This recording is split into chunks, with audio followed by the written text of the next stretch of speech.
eu chorei, na avenida eu chorei. O samba tem ficado muito distante do carnaval. Eu acho que um carnaval sem samba não faz sentido nenhum, né? Deixa de ser qualquer outra coisa e não é carnaval. E aí eu tive a ideia de montar o bloco Chinelo de Dedo, um bloco totalmente dedicado ao samba de raiz e com instrumento de samba de raiz. Em um aperto de saudade no meu tamborim. Eu escolhi o Chinelo de Dedo porque eu vi o bloco tocar e eu tinha muita vontade de tocar um instrumento que fosse fácil de levar para casa de amigo. Eu queria muito aprender e colocar em prática a capacidade de tocar numa roda com amigos.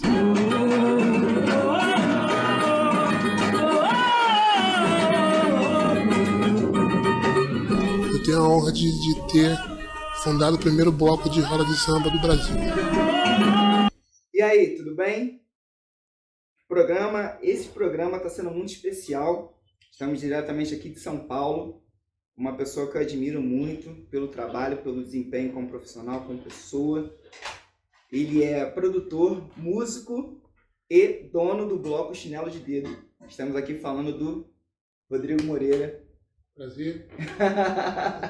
Irmão, prazer de ter você aqui no nosso programa, de estar conversando com você. Quero te agradecer desde já por você disponibilizar para a gente a sua vivência, que a gente quer saber, que o mundo precisa saber quem é o Rodrigo Moreira e outras coisas mais. Então, Rodrigo, quero que você fale para a gente quem é o Rodrigo Moreira, da onde vem o Rodrigo Moreira, como nasceu o Rodrigo Moreira e da onde vem. Eu que agradeço pelo convite. Obrigado por vir aqui na minha casa, curtir o final de semana comigo. Bom, eu sou nascido e criado, na verdade, nasci em São João de Meriti e fui criado na favela do Parapeda, ali em Irajá, no Rio de Janeiro. E o meu primeiro contato com música, assim, que eu me lembro, eu tinha 12 anos, aproximadamente. Isso mais ou menos em que ano, você lembra? 96? Acho que 96. Eu fui morar lá em 95, acho que foi mais ou menos 96. Meu irmão tinha um time de futebol que ele jogava e final de semana eles se encontravam, faziam samba, serviam cerveja. E eu lembro que tinha um cara tocando um repique de mão, foi o primeiro instrumento que eu toquei. Ele estava tocando, sentado, e eu fiquei olhando ele tocar. Aí quando eles deram intervalo, eu fui lá, peguei o repique de mão e fiquei mais ou menos reproduzindo o que eu estava vendo, o que eu via, né, que eu achava que estava vendo. E aí quando o cara que estava tocando repique viu que eu estava tocando, perguntou pro meu irmão: Paulo, o Rodrigo sabe tocar repique? Sabe tocar percussão? Ele falou: não, nunca vi tocando nada não. Aí eu estava tocando, e aí ele veio para voltar a tocar novamente, eu fui entregar ele e falou: não, toca aí, fica aí. Aí já te deixou lá na roda. Já me deixou tocando, não sabia se era certo ou errado, mas eu estava tocando, enfim. Eu tinha isso, 12, 13 anos. E um primo meu tinha um cavaquinho, mas não tocava. E na época, cara, era muito difícil, porque não tinha internet. Não tinha um fácil acesso, né? Não tinha internet como tem hoje. Você vai no Google e procura como que eu faço um acorde de Fá e vai aparecer lá 50 formas de fazer um acorde de Fá. E na época tinha aquela revista, tipo R$2, eu acho, não lembro o valor, mas você ia na banca, comprava a revista e depois estudava em casa. E ele tinha esse cavaquinho, estava parado lá no armário dele, e eu perguntei: pô, Robin, tu toca cavaquinho? Ele falou: não, tá aí, tá parado aí. Eu comecei a aprender, mas ficou parado aí. Eu falei: vamos aprender? Coisa de moleque, vamos aprender, bora. Aí a gente começou a fazer junto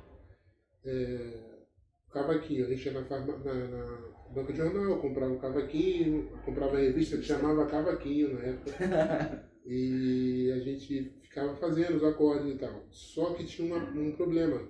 A mãe dele, a minha madrinha, que é a mãe dele, não deixava eu levar o cavaquinho dele pra minha casa, para não quebrar e tal, tudo mais. E eu comecei a desenvolver coisas que eu não tinha um cavaquinho. Eu começava a fazer os acordes via na revista e fazia no meu braço e imaginava a possibilidade daquele som. Eu não sabia também qual era o som que vinha, mas eu olhia lá: o Fá faz aqui, dedo 1, 2, 3, 4, Fá. A outra aí ia fazendo e tocando, imaginando, fazia a batida aqui, estava aqui, enfim, isso dos 14 aos 18 anos, estudando na casa dele, estudando no meu braço em casa. Até que eu consegui comprar um cavaquinho com 18 anos. Meu primeiro cavaquinho com 18, enfim, aí fui tocar cavaquinho e tal, fui aprendendo outros instrumentos no decorrer. Mas com música mesmo eu comecei com 19 a falar que eu quero isso aqui, eu vou estudar para ser isso aqui quando eu crescer. E como é que foi esse processo de você se encontrar, de você falar, pô, você chegou a esse ponto, né? Desse determinado momento de querer trabalhar com a música. Existe ou existia algum artista que você se moldava, que você se via ali, você, pô, é isso aqui que eu quero? Foi a partir disso?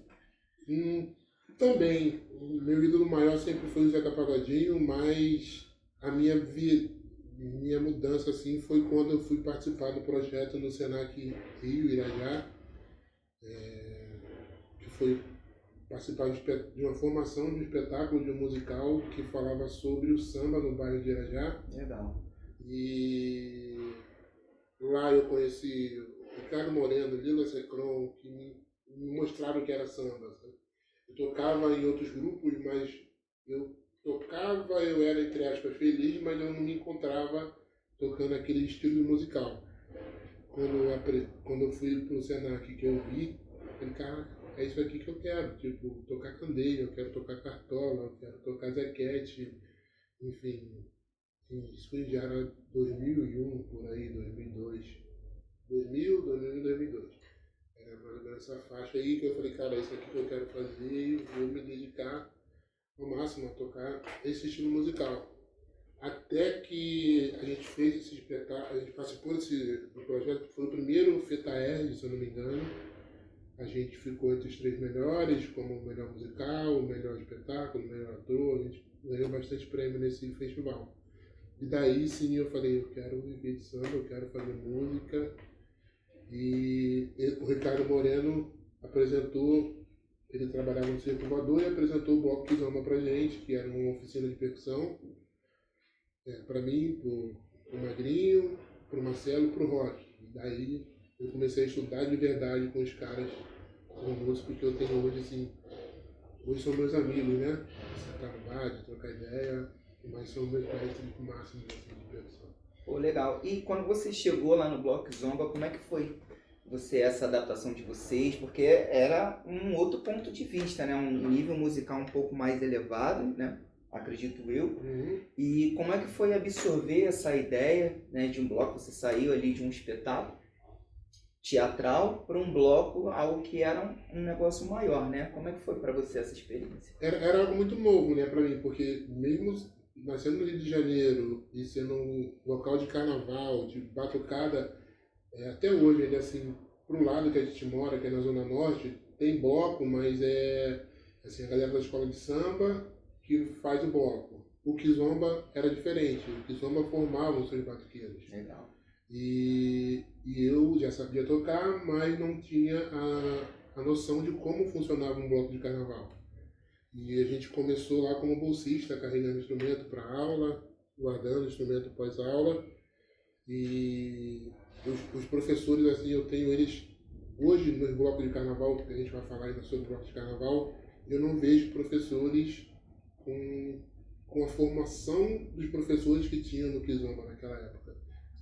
De querer formar, além de batuqueiros para o carnaval, pessoas que entendessem de música, pessoas que se interessassem e quisessem aprofundar mesmo no estudo de música. Hoje a pessoa vai no bloco, maneiro, vai para tocar, vai para batucar, vai para beber, mas naquela época eu dei uma sorte assim, incrível de entrar num bloco onde os caras queriam ensinar música para quem estava fazendo a percussão.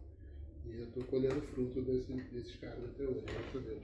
Música num ponto plural, né? E essa experiência que você teve lá no bloco, ele te levou a outros lugares, a outros acessos? Como é que foi? Levou. Cara, eu viajei o Brasil inteiro com o Bloco Kizomba, porque a gente tinha um bloco de carnaval onde a gente aprendia a tocar percussão. Isso foi em 2003. Em 2006 eu já estava 3 anos no bloco, já estava tocando outros. Eu cheguei lá tocando percussão básica de roda de samba. Lá eu aprendi percussão de escola de samba. Caixa, repique, tamborim, chocalho, surdo, terceira, primeira, segunda. Eu lembro que no meu primeiro ano eu toquei 4 instrumentos. Eu fiquei rodando em instrumentos porque estava fazendo mudança de professores. Então, eu fiquei o primeiro ano aprendendo um pouquinho de chocalho, no outro aprendi caixa, no outro mês eu aprendi caixa, no outro tamborim, enfim. No segundo ano eu já era professor, instrutor de chocalho. Que a professora do chocalho saiu, aí eu fiquei no chocalho, o outro parceiro foi para Gogô, e aí daí veio minha fase de professor, de aprender. Estava aprendendo, mas já estava ensinando o que eu sabia. E eu viajei o Brasil inteiro com o Kizomba, experiências incríveis, de tocar em vários lugares, em vários estados. Muito bom, muito bom. Que bom, né? Conseguir adquirir essa experiência, né? Não só com você, como outras pessoas também, e conhecer outros lugares, outras pessoas, né? Com outras culturas totalmente diferentes, que você teve essa oportunidade, né? Essa música, eu agradeço a música por conhecer meu país, coisa que nem todo mundo conhece, o país que vive. Isso é uma coisa super importante, né? Aproveitar as oportunidades. Rodrigo, a gente vai dar uma pausa, vamos para os comerciais, mas na volta a gente vai falar sobre o bloco Chinelo de Dedo, tá bom? Toca aí.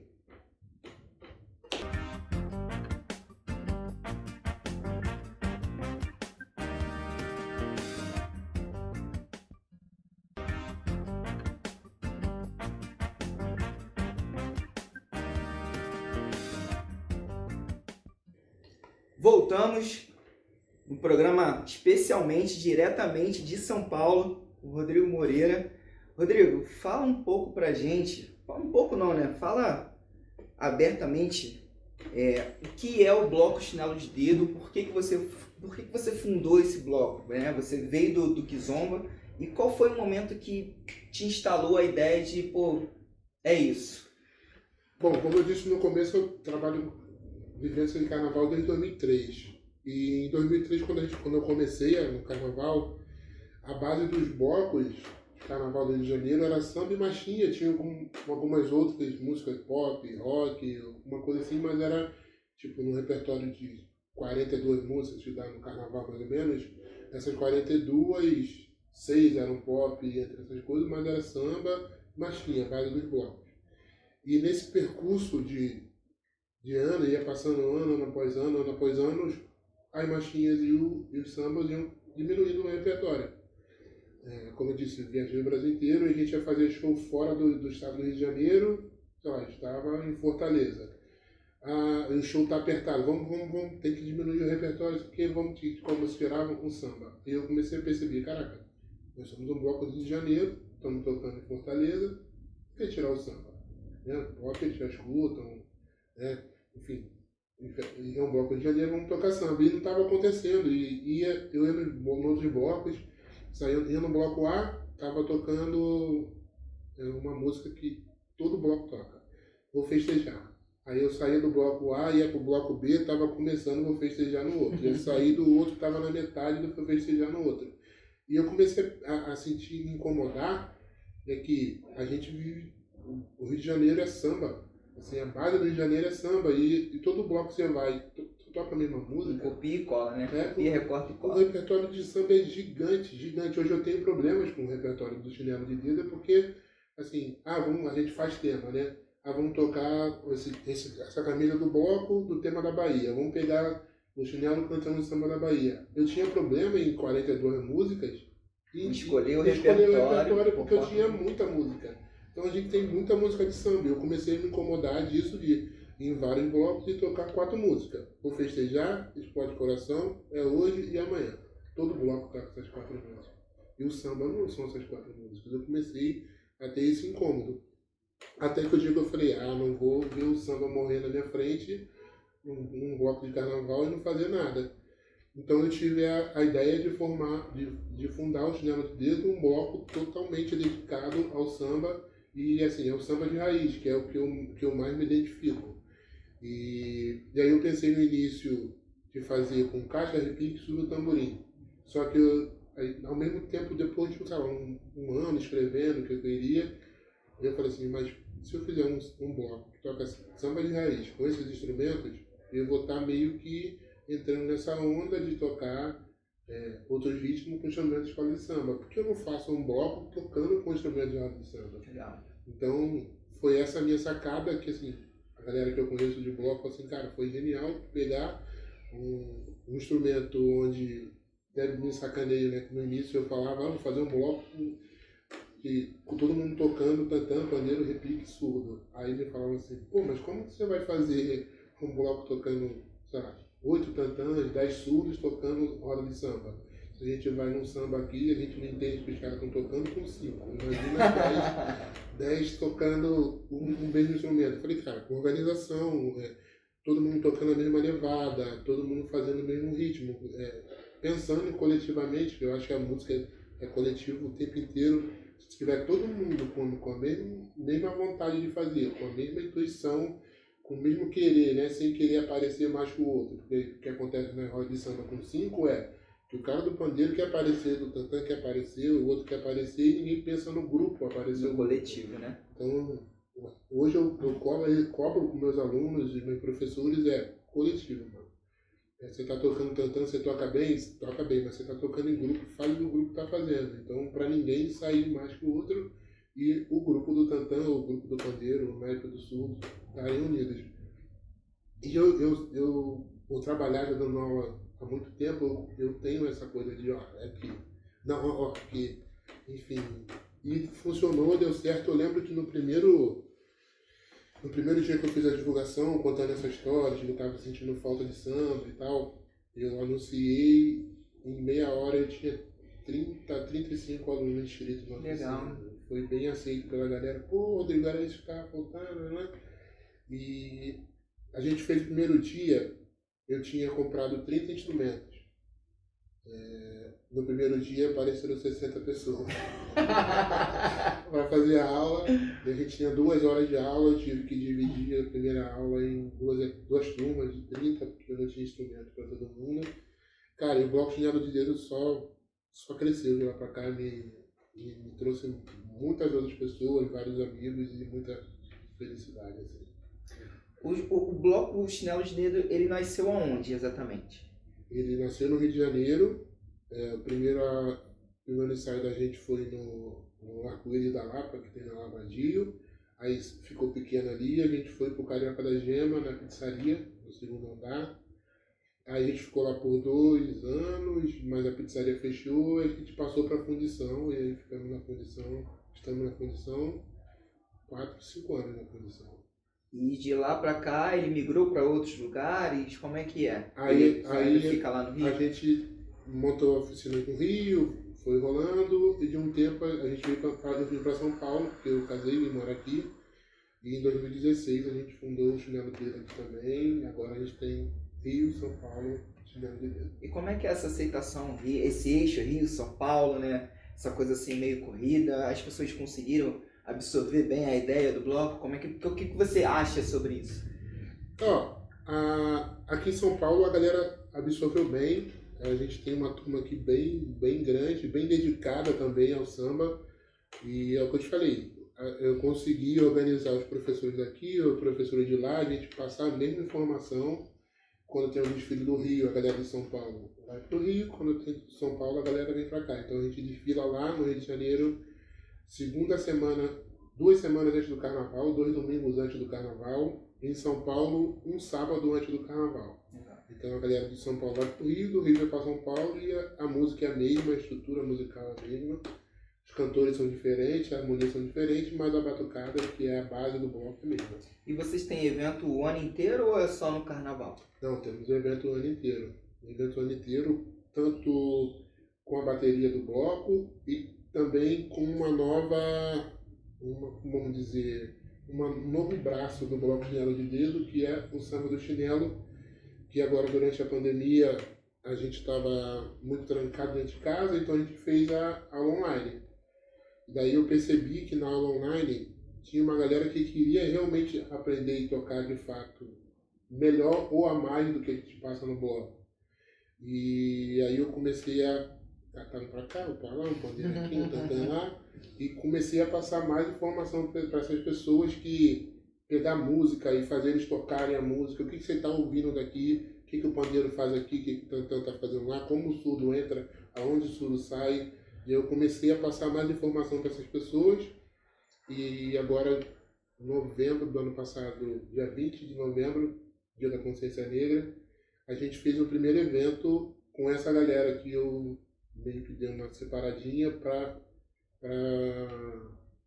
que queriam aprender mais. A gente fez a nossa primeira roda de samba, aí fizemos outra, e hoje essa galera está fazendo show comigo, está fazendo casamento, aniversário, bares, casas de show, a gente está tocando, e eles estão tocando bem, fico muito feliz e orgulhoso de saber o que eu consegui passar musicalmente para essas pessoas, sabe? Que ficaram, a maioria tem entre 30 e 38 anos, a minha idade mais ou menos. Não são de classe média alta, e eu penso que essa galera sofreu muito quando criança, mulheres, homens, do preconceito, de repente, preconceito ou falta de informação dessas pessoas que falavam para eles, vai estudar piano, ou vai dançar balé, ou vai tocar violino, ou vai tocar saxofone, para que você quer tocar um pandeiro? E hoje venho e falo assim, pô, minha mãe não deixava eu tocar percussão. E essa galera, depois de um tempo, entendeu de que o samba é do Brasil e nem tudo que é bom vem de fora, como disse o Jorge Aragão. E hoje, eles com mais idade conseguem ter a sua autonomia de falar, não, quero aprender isso, eu vou tocar isso, porque eu me identifico. Eu acredito que o filho dessas pessoas não vão sofrer o que eles sofreram com os pais. Com certeza disso. Que bom, né? Isso ser um motivo de orgulho, um motivo de diferenciação na vida das pessoas, né? Porque a música é uma essência, isso de uma forma plural, né? Rodrigo, fala pra gente como é que essas pessoas fazem para estar acessando ao blog, como é que elas podem estar fazendo para chegar até você e estar participando dos shows, mesmo que de repente não como batuqueiro, mas está ali participando e futuramente como batuqueiro, até mesmo fazer a parte do desfile. Como é que essas pessoas conseguem chegar até vocês? O primeiro passo é acesse a nossa página, @Bloco Chinelo de Dedo no Instagram, @Samba do Chinelo no Instagram. Lá você já vai ter o primeiro contato com a gente. Depois do primeiro contato, no link lá da bio, tem as informações da oficina que já está rolando. No bloco, no Chinelo de Dedo, você vai saber onde vai estar tocando, enfim. Mas se você quiser aprender um instrumento, segue a gente. Lá no linkzinho da bio tem informações sobre a oficina. Entre em contato com a gente, tira sua dúvida, caso tenha mais uma dúvida. Eu acho que o primeiro contato seria isso. Então, convida as pessoas aí que estão assistindo a gente para acessar o bloco, para ir ao bloco. Como é que é essa festa? A câmera é sua. Beleza. O nosso bloco Chinelo de Dedo desfila no Rio 2 domingos antes do Carnaval e em São Paulo um sábado antes. No Rio de Janeiro é na Bolsa de Valores, ali na rua do Mercado 23, em frente à Bolsa de Valores. E aqui em São Paulo é na Vila Madalena, entre Vila Madalena e Pompeia. Acessando a página você vai ter mais informações sobre isso. Rodrigo, foi um prazer vir aqui em São Paulo, fazer essa entrevista com você. E espero que as pessoas do mundo que estão assistindo a gente cheguem até o Bloco Chinelo de Dedo, que é sensacional, simplesmente sensacional. Vai ser um prazer receber todos vocês. Gente, é isso. Esse programa recebeu mais uma vez Rodrigo Moreira e nós nos vemos no próximo, se Deus quiser. Toca aí.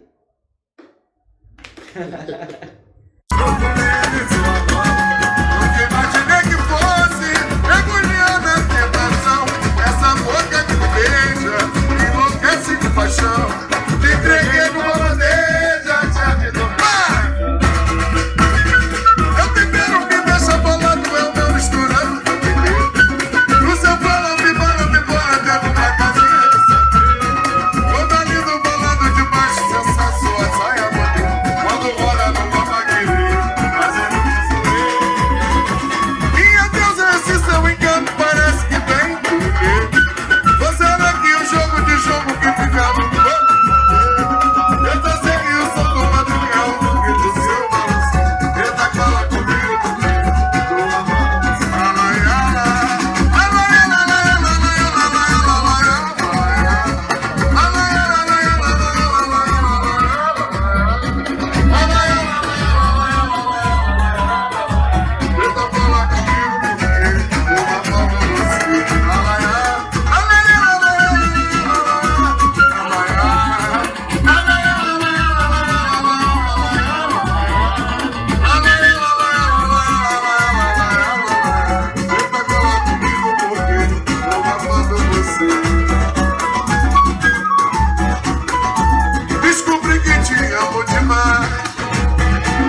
sem querer a vida. Verdade, na ganha seu amor que mandiga. Foi a diga de um bom capoeira. Derreteira na emoção, com o seu coração fiz zoeira. Foi a vida de ouvir em você. Uma ceia com pombo e flor, uma luz pra guiar a estrada, a entrega perfeita do amor. Verdade, descobri que te amo.